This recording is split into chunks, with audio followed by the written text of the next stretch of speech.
वो हरियाणा में एक सरकारी कर्मचारी था। उसके बाद उसने रिटायरमेंट लिया, लेकिन रिटायरमेंट के बाद उसकी जिंदगी पूरी तरह से बदल गई। वो डिप्रेशन का शिकार रहने लगा। उसे physical problems, medical problems, mental problems तक होने लगी। 1.5 साल तक वो बेड पर ही पड़ा रहा और किसी के सहारे के बिना तो वो उठ भी नहीं सकता था। लेकिन उसके बाद उसने अपने दिमाग को समझाया, अपनी विल पावर को जगाया और आज वो बंदा 60 की उम्र में एक सीनियर एज रैंप मॉडल और एक एक्टर है। Yes guys, I am talking about Dinesh Mohan. Guys, यहां सीखने लायक बात यह है कि अगर आप कुछ भी जिंदगी में नया करना चाहते हो तो age is just a number. उम्र की रखिया, स्पिरिट होनी चाहिए। 1983 के एक अहमदाबाद टेस्ट मैच में कपिल देव ने वेस्टइंडीज के खिलाफ 9 विकेट निकाले। इस शानदार परफॉर्मेंस के बाद उन्हें इंग्लिश मीडिया को एड्रेस करने जाना था। जब ये बात नवजोत सिंह सिद्धू को पता लगी तो उन्होंने कहा कि पाजी आपकी इंग्लिश वैसी ही माशाल्लाह है, इससे बढ़िया अपन एक मूवी देखने चलते हैं। तो पाजी ने कहा, सरदार तू क्या समझता मैं डरता हूं, वट कर देंगे what.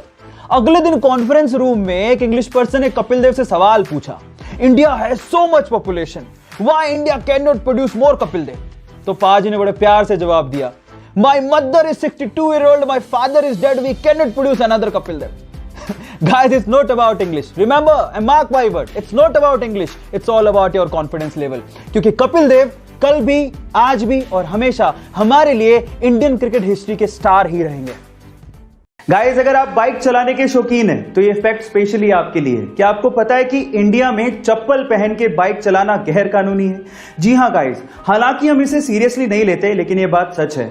Indian motor vehicle act 1988 के हिसाब से आप चप्पल पहन के बाइक नहीं चला सकते, क्योंकि ये सेफ नहीं माना जाता। उसके पीछे का पहला रीजन ये है कि अगर आप चप्पल पहन के बाइक चला रहे हैं तो आपको गियर बदलने में कभी ना कभी प्रॉब्लम जरूर आएगी। नंबर 2, अगर आपकी बाइक गलती से स्लिप हो गई और अगर आपने चप्पल पहन रखी है तो आपको चोट लग सकती है, और वहीं अगर आपने जूते पहन रखे हैं तो आप अपने आप को प्रोटेक्ट कर सकते हो।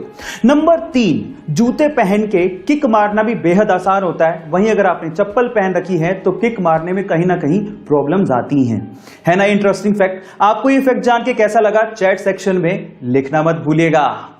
जब 1965 में पाकिस्तान ने भारत के खिलाफ जंग शुरू कर दी तो तब के प्रधानमंत्री श्री लाल बहादुर शास्त्री जी ने सेना के हाथ खोलते हुए कहा कि तुम ईंट का जवाब पत्थर से दो। लेकिन इस बात से नाराज होकर अमेरिका ने भारत को धमकी देना शुरू कर दिया और कहा कि अगर भारत ने जंग बंद नहीं की तो अमेरिका से आने वाला गेहूं भारत को नहीं दिया जाएगा, वो बंद कर दिया जाएगा।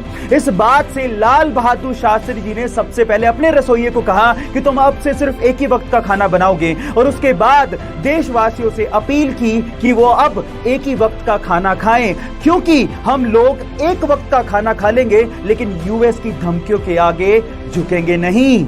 हरित क्रांति उसके बाद उन्होंने देश में शुरू की। जय जवान जय किसान का नारा देने वाले इस भारत के सपूत लाल बहादुर शास्त्री जी को मेरा सलाम।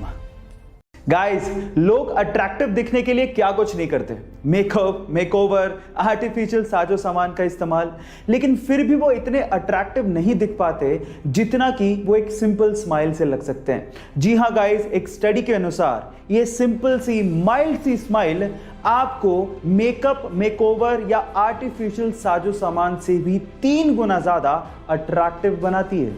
इसका मतलब ये हुआ कि ये सिंपल सी स्माइल आपको वो काम करके दे सकती है जो कि आपका मेकअप, मेकओवर या आर्टिफिशियल साजो सामान नहीं करके दे सकता। इसलिए आप कभी भी किसी से मिले, एक हल्का सा स्माइल दे दें, ये चीज आपको बहुत ज्यादा अट्रैक्टिव बना सकती है।